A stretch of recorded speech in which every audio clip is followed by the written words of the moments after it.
ਫਿਰ ਬੁਖਾਰ ਕਹਿੰਦੇ ਤੇ ਬੱਚੇ ਨੂੰ ਪਤਾ ਨਹੀਂ, ਸਿਆਣੇ ਨੂੰ ਤਾਂ ਨਹੀਂ ਹੈਗਾ। ਉਹ ਮਹਾਸੁਦਰਸ਼ਨ ਚੂਰਨ ਮਿਲਦਾ ਜੀ, ਬਣਿਆ ਬਣਾਇਆ ਮਹਾਸੁਦਰਸ਼ਨ ਚੂਰਨ। ਉਹ ਜੇ ਬੱਚਾ ਹੈਗਾ ਤਾਂ ਅੱਧਾ ਚਮਚਾ ਤੁਸੀਂ ਦੇ ਦਿਓ ਸਵੇਰ ਸਾਂਝੇ ਕੋਸੇ ਪਾਣੀ ਨਾਲ। ਇਹ ਲਾ ਦਿੰਦਾ ਜੀ ਬੁਖਾਰ। ਇਹ ਜਿਹੜਾ ਮਰਜ਼ੀ ਬੁਖਾਰ ਹੋਵੇ, ਸਭ ਬੁਖਾਰਾਂ ਵਾਸਤੇ ਵਧੀਆ ਚੀਜ਼ ਹੈ। ਨਹੀਂ ਤਾਂ ਤੁਸੀਂ 5-7 ਪੱਤੇ ਆਪਣੇ ਤੁਲਸੀ ਦੇ ਲੈਣੇ ਹੈਗੇ, 5-7 ਕਾਲੀਆਂ ਮਿਰਚਾਂ ਪਾ ਲਈਆਂ ਨਹੀਂ, ਇੱਕ ਮੱਗ ਪਾਣੀ ਹੈਗੀ ਵਿੱਚੋਂ, ਤੇ ਇਹਨੂੰ ਉਬਾਲ ਕੇ ਮਿਸ਼ਰੀ ਜੀ ਮਿਲਾ ਕੇ ਤੁਸੀਂ ਆਪਣੇ ਇਹ ਪੀ ਸਕਦੇ ਹੈਗੇ, ਕਾੜਾ ਜਿਹਾ ਬਣਾ ਕੇ ਜੀ। ਨਹੀਂ ਤਾਂ ਆਪਣੇ 1 ਕੱਪ ਦੁੱਧ ਦੇ ਵਿੱਚੋਂ 2 ਮਗਾਂ ਉਹ ਉਬਾਲ ਕੇ ਮਿਸ਼ਰੀ ਮਿਲਾ ਕੇ ਉਹ ਪੀ ਸਕਦੇ ਹੈਗੇ। ਨਹੀਂ ਤਾਂ ਕਾਲੀ ਮਿਰਚ, ਮਗਾਂ, ਸੁੰਡ, ਇਹਦਾ ਚਾਹ ਜੀ ਬਣਾ ਕੇ, ਗੁੜ ਪਾ ਕੇ ਇਹਦੀ ਚਾਹ ਜੀ ਬਣਾ ਕੇ ਇਹ ਤੁਸੀਂ ਆਪਣੇ ਪੀ ਲਓ। ਇਹ ਵੀ ਵਧੀਆ ਚੀਜ਼ ਰਹਿੰਦੀ ਹੈ। ਫਿਰ ਪਾਈਨਐਪਲ ਇਹਦੇ ਵਿੱਚੋਂ ਬਹੁਤ ਵਧੀਆ ਚੀਜ਼ ਹੈ ਜੀ। ਜਿਹਨਾਂ ਨੂੰ ਬੁਖਾਰ ਰਹਿੰਦਾ, ਬੁਖਾਰ ਨਹੀਂ ਉਤਰਦਾ ਹੈਗਾ, ਪਾਈਨਐਪਲ ਦਾ ਜੂਸ ਲੈ ਕੇ ਉਹਦੇ ਵਿੱਚੋਂ ਸ਼ਹਿਦ ਮਿਲਾ ਕੇ ਤੁਸੀਂ ਆਪਣੇ ਪੀ ਲਓ। ਜਿਉਂ ਪਾਈਨਐਪਲ ਖਾਣਾ ਤਾਂ ਉਹਦੇ ਵਿੱਚੋਂ ਸ਼ਹਿਦ ਮਿਲਾ ਕੇ ਦਿਨ ਬਾਅਦ 2-3 ਵਾਰੀ ਕੌਲੀ ਭਰ ਕੇ ਉਹ ਖਾ ਲਿਆ ਕਰੋ।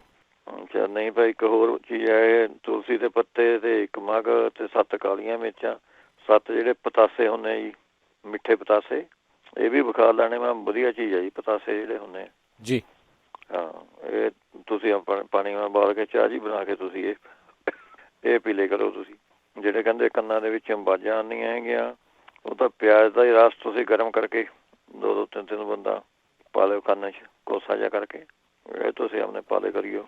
ਨਹੀਂ ਤਾਂ ਫਿਰ ਜੇ ਸਾਰੇ ਇੱਥੇ ਕਾਲੀ ਤੁਲਸੀ ਮਿਲਦੀ ਹੈਗੀ, ਉਹਦੇ ਪੱਤਿਆਂ ਦਾ ਰਸ ਜਿਹਾ ਕੱਢ ਕੇ ਇੱਕ ਸ਼ੀਸ਼ੀ ਜੀ ਭਰ ਕੇ ਰੱਖ ਲਓ ਥੋੜ੍ਹੀ, ਉਹਦੇ ਵਿੱਚੋਂ 2-2, 3-3 ਬੂੰਦਾਂ ਸਵੇਰ ਨੂੰ ਪਾ ਲਈਆਂ, 2-3 ਸ਼ਾਮ ਨੂੰ ਪਾ ਲਈਆਂ, ਐਂ ਤੁਸੀਂ ਕਰ ਸਕਦੇ ਹੈਗੇ।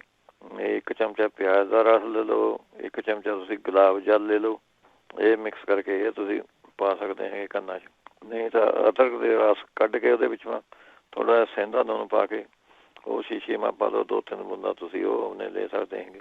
ਨਹੀਂ ਤਾਂ 1 ਚਮਚਾ ਤੁਸੀਂ ਸੁੰਡ ਦਾ ਲੈਣਾ ਹੈਗਾ ਅਤੇ ਗੁੜ ਉਹਦੇ ਵਿੱਚੋਂ ਲੈਣਾ ਹੈਗਾ, ਜਿੰਨਾ ਤੁਸੀਂ ਖਾਣਾ 20 ਗ੍ਰਾਮ ਗੁੜ ਲੈ ਕੇ ਅਤੇ 1 ਚਮਚਾ ਘਿਓ ਪਾ ਕੇ ਅਤੇ ਆਪਣੇ ਇਹ ਤੁਸੀਂ ਖਾ ਲਿਆ ਕਰੋ। ਸੁੰਡ ਦੇ ਵਿੱਚੋਂ 1 ਚਮਚਾ ਘੀ ਪਾ ਕੇ ਆਪਣੇ ਗੁੜ ਪਾ ਕੇ ਖਾ ਲਿਆ ਤੋ ਕਰਿਓ ਤੁਸੀਂ। ਅੱਛਾ, ਅੱਗੇ ਜਿਹੜੇ ਕਹਿੰਦੇ ਸੀ ਮਾਨਸਿਕ ਮੈਂਟਲ, ਜਿਸ ਤਰ੍ਹਾਂ ਆਪਣੇ ਡਿਪਰੈਸ਼ਨ ਹੈ, ਕੁਛ ਹੋਰ ਹੈਗੀ, ਜਿਸ ਤਰ੍ਹਾਂ ਦਿਮਾਗੀ ਕਮਜ਼ੋਰੀ ਜੀ ਹੈਗੀ, ਤਾਂ ਤੁਸੀਂ 2 ਚਮਚੇ ਸ਼ੱਕਰ ਦੇ ਅਤੇ 1 ਚਮਚਾ ਤਿਲਾਂ ਦਾ ਇਹ ਮਿਕਸ ਕਰਕੇ ਤੁਸੀਂ ਆਪਣੇ ਖਾ ਸਕਦੇ ਹੈਗੇ। ਦਿਮਾਗੀ ਕਮਜ਼ੋਰੀ ਵਾਲੇ ਉਹ ਠੀਕ ਹੋ ਜਾਂਦਾ ਉਹਦੇ ਵਿੱਚ, ਇਹਦੇ ਵਿੱਚ। ਜਾਂ ਫਿਰ ਤੁਸੀਂ ਆਪਣੇ ਅੰਬਾਂ ਦਾ ਜਿਹੜਾ ਪਿਓਰੇ ਜਾਂ ਅੰਬਾਂ ਦਾ ਜੂਸ ਜਿਹੜਾ ਡੱਬਿਆਂ ਜਿਹਾ ਮਿਲਦਾ ਨਾ, ਪਿਓਰੇ ਅੰਬਾਂ ਦਾ, ਉਹ ਤੁਸੀਂ ਆਪਣੇ ਲਿਖ ਰਹੇ ਹੋ, ਵਧੀਆ ਚੀਜ਼ ਹੈਗੀ ਹੈ। ਜਿਹੜਾ ਹੁਣ ਜੂਸ ਹੁੰਦਾ ਡਿਫਰੈਂਟ ਚੀਜ਼ ਹੈ, ਜਿਹੜਾ ਮੈਂਗੋ ਪਿਓਰੇ ਹੁੰਦਾ ਉਹ ਤੁਸੀਂ ਆਪਣੇ ਲੈ ਸਕਦੇ ਹੈਗੇ। 1 ਕੱਪ ਰੋਜ਼ ਹੀ ਪੀ ਲਿਆ, 1 ਕੱਪ ਦੁੱਧ ਦੇ ਵਿੱਚ ਥੋੜ੍ਹਾ ਜਿਹਾ ਜਾਂ ਅੱਧਾ ਗਲਾਸ ਦੁੱਧ ਦਾ ਕਰ ਲਿਆ, ਅੱਧਾ ਗਲਾਸ ਅੰਬਾਂ ਦਾ ਰਸ ਕਰ ਲਿਆ, ਅਤੇ ਵਿੱਚੋਂ 2-3 ਚਮਚੇ ਤੁਸੀਂ ਅਦਰਕ ਦਾ ਰਸ ਪਾਉਣਾ ਹੈਗਾ, ਇਹ ਤੁਸੀਂ ਆਪਣੇ ਪੀ ਲਓ, ਇਹ ਵੀ ਠੀਕ ਰਹਿੰਦਾ ਹੈਗਾ। ਫਿਰ ਬ੍ਰਹਮੀ ਪਾਊਡਰ ਤੁਸੀਂ ਲੈ ਸਕਦੇ ਹੈਗੇ 1 ਚਮਚਾ ਰੋਜ਼, ਜਾਂ ਫਿਰ ਤੁਸੀਂ ਆਪਣੇ 3-4 ਚਮਚੇ ਤੁਲਸੀ ਦਾ ਰਸ ਲੈਣਾ ਹੈਗਾ, 1 ਚਮਚਾ ਵਿੱਚੋਂ ਸ਼ਹਿਦ, ਇਹ ਮਿਲਾ ਕੇ ਖਾਣਾ ਹੈਗਾ।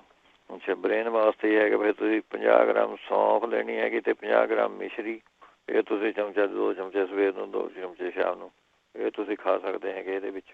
ਨਹੀਂ ਤਾਂ ਇਹਦੇ ਵਿੱਚੋਂ ਤੁਸੀਂ ਲੈ ਸਕਦੇ ਹੈਗੇ 5 ਬਦਾਮ, 5 ਦਾਖਾਂ ਅਤੇ 5 ਕਾਲੀਆਂ ਮਿਰਚਾਂ, ਇਹ ਮਿਕਸ ਕਰਕੇ ਤੁਸੀਂ ਖਾ ਸਕਦੇ ਹੈਗੇ।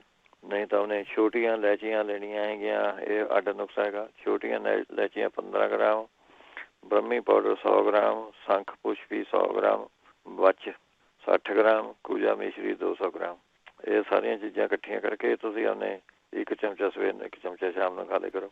ਇਹ ਵੀ ਬ੍ਰੇਨ ਵਾਸਤੇ ਬਹੁਤ ਵਧੀਆ ਚੀਜ਼ ਹੈ। ਜਿਹੜਾ ਬ੍ਰੇਨ ਦਾ ਥੱਕਿਆ ਜਾ ਰਹਿੰਦਾ ਜਾਂ ਲੋਕ ਕੰਪਿਊਟਰ 'ਤੇ ਕੰਮ ਕਰਦੇ ਹੈਗੇ, ਉਹਨਾਂ ਵਾਸਤੇ ਵਧੀਆ ਚੀਜ਼ ਹੈਗੀ।